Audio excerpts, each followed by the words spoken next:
Welcome to my channel. दोस्तों, आज हम जिस मूवी को एक्सप्लेन करेंगे उसका नाम है इडली कढ़ाई। वीडियो शुरू करने से पहले आप सब हमारे चैनल को सब्सक्राइब और वीडियो को लाइक करें। तो फिल्म की शुरुआत में बताया जाता है कि एक गांव में शेफ कशुफ नाम का एक आदमी अपनी एक छोटी सी इडली की दुकान चलाता है। शेफ कशुफ बहुत ही साधारण आदमी है जो अहिंसा के रास्ते पर चलता है। शेफ कशिफ को पैसों का लालच नहीं है, क्योंकि शेफ कशिफ को अपने गांव और अपने काम से बहुत ज़्यादा प्यार है। शेफ कशिफ एक आदर्श व्यक्ति है जो रोज़ सुबह 3 बजे उठते हैं, नहा धोकर 4 बजे दुकान आते हैं और लगातार 6 बजे चक्की चलाकर इडली के लिए आटा पीसते हैं और सब सुबह रेडी करके बेचना शुरू कर देती हैं। शेफ कशिफ की दुकान पर हर रोज़ शेफ कशिफ का दोस्त दास इडली खाने के लिए आता है। दरअसल दास को शेफ कशिफ की इडली इतनी ज़्यादा पसंद होती है कि शेफ कशिफ का जो दुकान का पहला ग्राहक होता है वो दास ही है। गांव के लोग भी शेफ कशिफ की बहुत ज़्यादा इज्जत करते हैं। शेफ कशिफ का एक बेटा भी है जिसका नाम मुरली है। फिलहाल वो स्कूल जाता है और वो अपने पिता के साथ दुकान पर भी हाथ बटाता है। इसी तरह से शेफ कशिफ की दुकान चलती रहती है और सालों बाद अब मुरली जो है वो बड़ा हो जाता है। मुरली ने भी कुकिंग की पढ़ाई की थी, पर उसके सपने बड़े थे। वो अपने पापा के नाम पर कई सारी इडली की ब्रांचें खोलना चाहता था ताकि वो खूब पैसा कमा सके। एक दिन मुरली अपने पिता के लिए ग्राइंडर लेकर आता है, पर शेफ कशिफ को मशीन से बनी इडली में अपनेपन का स्वाद नहीं आता और वो कहते हैं कि इसमें वो बात नहीं जो मैं अपने हाथ से पीसकर बनाता हूँ। कुछ समय बाद मुरली अपने पिता से कई जगह इडली की दुकान खोलने की इच्छा जाहिर करता है, लेकिन शेफ कशिफ मना कर देते हैं। वो कहते हैं कि वो हर दुकान पर इडली नहीं बना पाएंगे और अगर लोगों को अच्छा इडली सांभर नहीं मिला तो उनका नाम खराब होगा। मुरली सुझाव देता है कि वो कुक रख लेंगे, पर शेफ कशिफ फिर मना करते हैं और कहते हैं कि वो इडली अपने शौक से बनाते हैं, सिर्फ बिजनेस करने के लिए नहीं। तब मुरली कहता है कि उससे अच्छा वो शहर चला जाता है, क्योंकि उसे अपने करियर के बारे में सोचना है और अगर ऐसा ही चलता रहा तो हम कभी अमीर बन ही नहीं पाएंगे। लेकिन शेफ कशिफ कहता है कि वो अमीर बनने के लिए इस दुकान को नहीं चला रहा है, वो इस दुकान को चला रहा है ताकि वो अपने लोगों के साथ रह सके, अपने लोगों को स्वादिष्ट इडली खिला सके। हालांकि बेटे की जिद देखकर शेफ कशिफ मान जाते हैं। फिर जब मुरली बस से जा रहा होता है तो शेफ कशिफ कहते हैं कि बेटा, भले ही तुझे मेरी बात समझ नहीं आ रही, पर इस दुकान में मेरी जान बसती है। अगर मुझे कुछ हुआ भी ना तो भी मेरी आत्मा इसी दुकान के आसपास रहेगी। ये सुनकर मुरली पैसे कमाने शहर चला जाता है। फिर कई साल बाद मुरली को बैंकॉक में दिखाया जाता है, जो यहाँ पर विष्णुवर्धन नाम के बहुत बड़े करोड़पति के होटल में मैनेजर के रूप में काम करता है, जिस वजह से विष्णुवर्धन को अपने होटल पर ज़्यादा ध्यान देने की ज़रूरत नहीं पड़ती, क्योंकि मुरली ही सारी चीज़ें संभाल लेता है। विष्णुवर्धन को बहुत अच्छे से मालूम है कि मुरली बहुत ही अच्छा लड़का है, इसलिए विष्णुवर्धन ने अपनी बेटी मीरा के लिए मुरली को सिलेक्ट किया है और मीरा भी मुरली से प्यार करती है, इसलिए अब इन दोनों की जल्द ही शादी भी होने वाली है। दूसरी तरफ हम देखते हैं कि विष्णुवर्धन का एक बेटा भी है जिसका नाम अश्विन है। अश्विन विष्णुवर्धन के अमीर बाप की बिगड़ी औलाद है। उसे अपने पिता के बिजनेस से कोई भी लेना देना नहीं है। वो अक्सर उल्टे सीधे काम करता रहता है और इन सारे उल्टे सीधे काम को बाद में मुरली ही सॉल्व करता है। इसी वजह से अश्विन को मुरली से बहुत ज़्यादा जलन होती है, क्योंकि विष्णुवर्धन आए दिन उसे मुरली से कंपेयर करता रहता है। अश्विन को तो कभी कभी ऐसा लगता है कि मुरली ही विष्णुवर्धन का बेटा है। यहाँ तक कि अश्विन मुरली को उल्टी सीधी बातें भी बोल देता है, लेकिन बदले में मुरली उससे कुछ नहीं कहता। अब एक पार्टी के दौरान विष्णुवर्धन मुरली को सभी से मिलवाता है और फिर यहाँ पर अनाउंसमेंट किया जाता है कि जल्द ही मीरा और मुरली की शादी होने वाली है। तब मुरली तुरंत अपने पिता के पास कॉल करता है और उन्हें बैंकॉक बुलाता है, लेकिन शेफ कशिफ मना कर देते हैं कि वो इतनी दूर नहीं आ पाएंगे। इसी वजह से अगर तुम्हें शादी करनी हो तो तुम यहीं आकर कर सकते हो। ये सुनने के बाद मुरली को समझ नहीं आ रहा था कि वो अपने पिता से क्या बोले, क्योंकि ये बहुत ही अमीर लोगों की शादी होने वाली थी जो कि गांव में तो बिल्कुल भी नहीं कर सकते थे।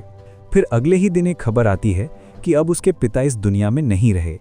ये सुनने के बाद मुरली के पैरों तले ज़मीन खिसक गई। वो विष्णुवर्धन से बात करता है और कहता है कि वो फिलहाल तो शादी नहीं कर सकता, क्योंकि उसके पिता की मृत्यु हो चुकी है और उसे जल्द ही गांव भी जाना पड़ेगा। विष्णुवर्धन भी कह देते हैं कि तुम्हारा वहां जाना बहुत ज़रूरी है, लेकिन जैसे ही वहां से फ्री होगे तो जल्द ही बैंकॉक आना, क्योंकि तुम्हारी और मीरा की शादी जो है वो ज़्यादा दिनों तक पर पेंडिंग नहीं रख पाएंगे। तो मीरा यहाँ पर मुरली को खुद का ख्याल रखने के लिए कहती है और साथ ही मीरा यहाँ पर मुरली के साथ रामराज नाम के एक आदमी को भी भेज देती है ताकि वो मुरली का ख्याल रख पाए। अब मुरली जैसे ही गांव पहुंचा और जब वो अपने पिता की इडली की दुकान के सामने से गुजर रहा था तो मुरली ने पहली बार अपने पिता की दुकान को बंद देखा। ये देखकर उसे बहुत बुरा लगा क्योंकि आज से पहले उसने अपने पिता की दुकान को कभी बंद नहीं देखा था। पिता के चले जाने का दुख मुरली को भी बहुत था, वो पूरी तरह से टूट चुका था। जिसके बाद ये लोग शेफ कशिफ का अंतिम संस्कार कर देते हैं। उसके बाद मुरली अपनी माँ के साथ अपने पिता की इडली की दुकान पर जाता है, जहाँ जाकर मुरली की माँ मुरली को इडली के बारे में बहुत सारी बातें बताती है कि इस दुकान में तुम्हारे पिता की बहुत सारी यादें हैं। मुरली की माँ बताती है कि शेफ कशिफ के लिए ये इडली की दुकान बहुत ज़रूरी थी। वो कभी नहीं चाहते थे कि इडली की दुकान बंद हो क्योंकि उन्हें अपने दुकान और अपने काम से बहुत प्यार था। अब यहाँ से घर जाने के बाद मुरली और उसकी माँ सो जाते हैं, लेकिन अगली सुबह हुई तो पता चला कि मुरली की माँ भी अब इस दुनिया में नहीं रही। ये देखकर मुरली पूरी तरह से टूट चुका था क्योंकि अब वो अनाथ हो चुका था। उसकी लाइफ में अब कोई नहीं बचा था। यहाँ मुरली का ध्यान रखने के लिए कल्याणी नाम की एक लड़की आती है जो उसकी पड़ोसन थी। वो कहती है कि तुम्हारी माँ ने ही कहा था कि उनके पीछे मैं तुम्हारा ख्याल रखूं। असल में कल्याणी और मुरली बचपन से साथ थे और मुरली की माँ ने कल्याणी से कह रखा था कि वो मुरली का खूब ख्याल रखे। दूसरी तरफ मीरा और विष्णुवर्धन को ये बात मालूम चल चुकी थी कि अब मुरली के माता पिता इस दुनिया में नहीं रहे हैं। इसलिए मीरा यहाँ पर मुरली के पास कॉल करती है और उससे कहती है कि अब तुम्हारे लाइफ में कोई भी नहीं बचा है, तुम्हें अपने ज़मीन और इस दुकान को बेचकर तुरंत ही बैंकॉक आ जाना चाहिए। लेकिन विष्णुवर्धन को सिर्फ और सिर्फ शादी की चिंता हो रही थी क्योंकि शादी जितनी ज़्यादा डिले होगी उनकी बदनामी और भी ज़्यादा होती जाएगी। इसके बाद मुरली ने भी अपना मन बना लिया था कि अब वो इस दुकान को बेच देगा क्योंकि अब उसकी लाइफ में कोई नहीं बचा था और वो नहीं चाहता है कि वो इस गांव में रुके। इसलिए वो इस दुकान का सौदा करना चाहता है और वो मुलाकात करता है मुन नाम के एक आदमी से जो कि इस दुकान को खरीदना चाहता है। मुन दरअसल में इस दुकान को 7 लाख में खरीद रहा है क्योंकि ये दुकान बहुत पॉपुलर है और शेफ कशिफ के नाम से चलती है।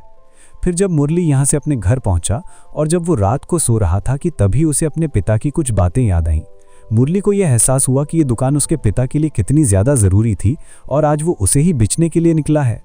ये सोचकर ही मुरली को बहुत बुरा लगा, इसलिए वो फैसला करता है कि वो अपने पिता की इडली की दुकान को नहीं बेचेगा और एक बार फिर से पिता की तरह ही दुकान को चलाएगा, जो जानकर मरला भी हैरान था। फिर मुरली अगले ही दिन सारी तैयारी करके शेफ कशिफ की इडली की दुकान को फिर से स्टार्ट कर देता है और फिर कल्याणी और मुरली बहुत मेहनत करके इडली बनाना स्टार्ट कर देते हैं। वो इडली तो बना रहे थे लेकिन उन्हें बहुत ज़्यादा संदेह था कि क्या ये इडली उसके पिता की तरह बनेगी। फिर जैसे तैसे करके उन्होंने इडली तो बना ली थी और वो इडली भी काफ़ी साफ़ सुथरी और अच्छी बनी थी। अब यहाँ शेफ कशिफ का पहला कस्टमर मतलब कि दास भी उनके दुकान पर आता है। वो इडली को जब टेस्ट करता है तो वो इडली की तारीफ़ करता है, लेकिन ये इडली शेफ कशिफ की इडली से बिल्कुल अलग थी। वो कहता है कि ये इडली अच्छी है लेकिन शेफ कशिफ की इडली की बात कुछ और थी। ये सुनकर मुरली को समझ नहीं आ रहा था कि आखिरकार उसके पिता ऐसा क्या करते थे कि उनकी इडली जो है वो इतनी स्वादिष्ट बनती थी। वहीं हम मुन के बारे में देखते हैं जो कल्याणी को पसंद करता है और वो उससे शादी भी करना चाहता है। जिसके बाद मुरली अपने कुल देवता के पास जाता है और उनसे मदद मांगता है कि मैं दुकान को कैसे चलाऊं। तभी उसी रात मुरली को शेफ कशिफ का एक सपना, जिसमें शेफ कशिफ बताता है कि अगर तुम अपने काम को प्यार से करोगे तो इडली बहुत खूबसूरत और स्वादिष्ट बनेगी, बस तुम्हें अपने हाथों से इडली को बनाना होगा। तब अगले दिन से मुरली ऐसा ही करता है। बस सुबह 4 बजे उठता है, ठंडे पानी से नहाता है और काम पर लग जाता है। इस बार उसने बहुत ज़्यादा जल्दबाजी नहीं की, बल्कि वो अपने काम को बहुत ही प्यार से कर रहा था, इसलिए इस बार उसकी इडली काफ़ी अच्छी बनती है। फिर जब पहला कस्टमर मतलब कि दास उनकी दुकान पर आया तो ये खाकर वो हैरान रह चुका था, क्योंकि दास ने बताया कि ये इडली बिल्कुल शेफ कशिफ की बनाई हुई इडली की तरह है। ये सुनकर मुरली को बहुत अच्छा लगा। दूसरी तरफ हम देखते हैं कि मीरा जो है वो मुरली के पास कॉल करती है। दरअसल में मीरा मुरली को किसी भी हालत में बैंकॉक बुलाना चाहती है, लेकिन मुरली बताता है कि वह यहाँ पर काम कर रहा है और शायद वह बैंकॉक भी ना आ सके। यहाँ पर मीरा उसे सुना देती है, साथ ही उसकी दुकान के बारे में भी भला बुरा कहती है, जो सुनकर मुरली ये शादी तोड़ देता है। और मुरली ने अपना पूरा मन बना लिया है कि वे गांव को छोड़कर कहीं भी नहीं जाएगा। उसका साथी रामराज भी अब अपने ही गांव में रहने वाला था। अब मुरली अपने काम को बड़े ही प्यार से करने लगता है। गांव के लोगों को मुरली के अंदर शेफ कशिफ दिखाई देते हैं। अब आगे हम देखते हैं कि जब ये बात अश्विन को मालूम चली कि मीरा का दिल मुरली ने तोड़ दिया है, इसलिए वह अपने पिता विष्णुवर्धन से बात करता है कि वह इंडिया जाकर मुरली को साथ लेकर आएगा। अगर वो नहीं आया तो वह उसके हाथ पैर भी तोड़ देगा, क्योंकि मुरली की कोई औकात नहीं है उनके सामने। दूसरी तरफ मुरली अपने गाँव में बड़े ही शांति से काम कर रहा था कि तभी अश्विन गाँव में आ जाता है। वह अपने साथ बहुत सारे लोगों को लेकर आया था। वह मुरली को साथ चलने को कहता है, लेकिन मुरली नहीं मानता। तब उनके बीच भयानक लड़ाई होती है तो मुरली अश्विन को बहुत ही बेरहमी से मारता है, जिसके बाद अश्विन के लोग उसे अस्पताल पहुंचा देते हैं।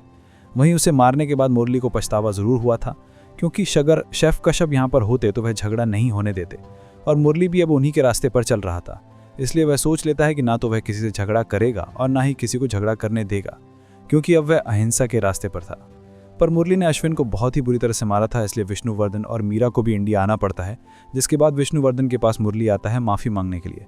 तब विष्णुवर्धन कहते हैं कि तुमने अश्विन को बहुत ही बुरी तरह से मारा है। अगर उसे होश आया और अगर तुम उसके सामने आ गए तो वह तुम्हें छोड़ेगा नहीं, इसलिए तुम यहाँ से भाग जाओ। पर मुरली को उसकी बातों से कोई फर्क नहीं पड़ता, क्योंकि अश्विन ने मुरली के पिता के बारे में उल्टा सीधा कहा था। जिसके बाद हम देखते हैं कि अश्विन जो है वो धीरे धीरे ठीक होने लगता है, और उसके अंदर मुरली के लिए अब बहुत ज़्यादा गुस्सा था।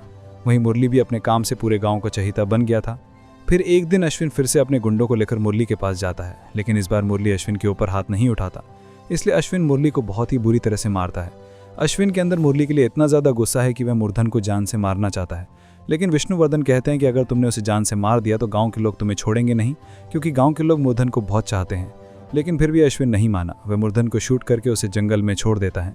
जब ये बात कल्याणी को मालूम चलती है तो वो पहले तो मुरली को अस्पताल लेकर जाते हैं। यहाँ पर कल्याणी उसका बहुत ख्याल रखती है। वहीं गांव वालों ने विष्णुवर्धन के फार्म हाउस को घेर लिया था ताकि वह भाग ला सकें। आखिर में जब एक पुलिस इंस्पेक्टर मुरली के पास आता है तो वह उससे पूछते हैं कि आखिरकार तुम पर गोली किसने चलाई थी। यहाँ पर मुरली नाम नहीं बताता कि उसे गोली किसने मारी है। वह कहता है कि अंधेरे के कारण दिखा नहीं। जो पता चलने के बाद गाँव वाले भी विष्णुवर्धन के फार्म हाउस से चले जाते हैं, वरना वह उन सबको मार डालते। फिर अगले दिन मीरा भी मुरली से पूछने के लिए आई थी कि आखिरकार इसे गोली किसने मारी है, लेकिन मुरली फिर भी नाम नहीं बताता है। हालांकि मीरा को रामराज ने बता दिया था कि गोली या तो अश्विन ने चलाई है या फिर उसके पिता विष्णुवर्धन ने। दूसरी तरफ कल्याणी मुरली का बहुत ख्याल रख रही थी, इसलिए मुरली उसकी माँ से शादी की बात कर लेता है, क्योंकि मुरली की माँ कल्याणी को ही अपनी बहू मानती थी, जिससे कल्याणी खुश हो जाती है। और जब मुन्नू को पता चला कि मुरली और कल्याणी एक दूसरे से प्यार करने लगे हैं और जल्द ही ये लोग शादी कर लेंगे तो मुन्नू को बहुत बुरा लगा। वह तुरंत ही मुरली के पास जाता है उसे मानने के लिए। तब मुरली और मुन्नू की खूब लड़ाई होती है और वह मुन्नू को बहुत ही बुरी तरह से पीट देता है। तब मुन्नू यहाँ से चला जाता है। दूसरी तरफ अश्विन अभी भी नहीं मान रहा था। वह अपने पिता से कहता है कि वह मुरली को ऐसे नहीं छोड़ सकता। विष्णुवर्धन उसे समझाते हैं कि उसने तुम्हारा नाम नहीं लिया है, मतलब तुम्हें उसका कुछ भी नहीं करना चाहिए। लेकिन अश्विन नहीं मानता। वह तो मुरली की शॉप पर जाता है और उसकी पूरी दुकान को आग लगा देता है। पर मुरली ने इस बार कुछ नहीं किया। वह अपनी दुकान को इस तरह से जलता देख बहुत ज़्यादा रोता है। दूसरी तरफ मीरा को यह बात मालूम चल चुकी थी कि अश्विन ने ही मुरली के ऊपर गोली चलाई थी, जिस वजह से वह एक बंदूक लेकर आती है और यहाँ अश्विन के ऊपर तान देती है। वह कहती है कि तुम्हें मुरली से माफ़ी मांगनी होगी, वरना मैं तुम्हें शूट कर दूंगी। पर अश्विन हंसता है। ये देखकर मीरा खुद को गोली मारने की कोशिश करती है, जिस पर अश्विन कहता है कि तेरा मर जाना ही ठीक है। ये सुनने के बाद विष्णुवर्धन भी अपने बेटे अश्विन को चांटा लगा देता है कि गलती तेरी थी, इसलिए माफ़ी तू मांगेगा। मेरी पूरी ज़िंदगी निकल चुकी है तुझे इसी तरह से प्रॉब्लम से बाहर निकालते निकालते, लेकिन अब समय आ चुका है तेरी आँख खुलने का।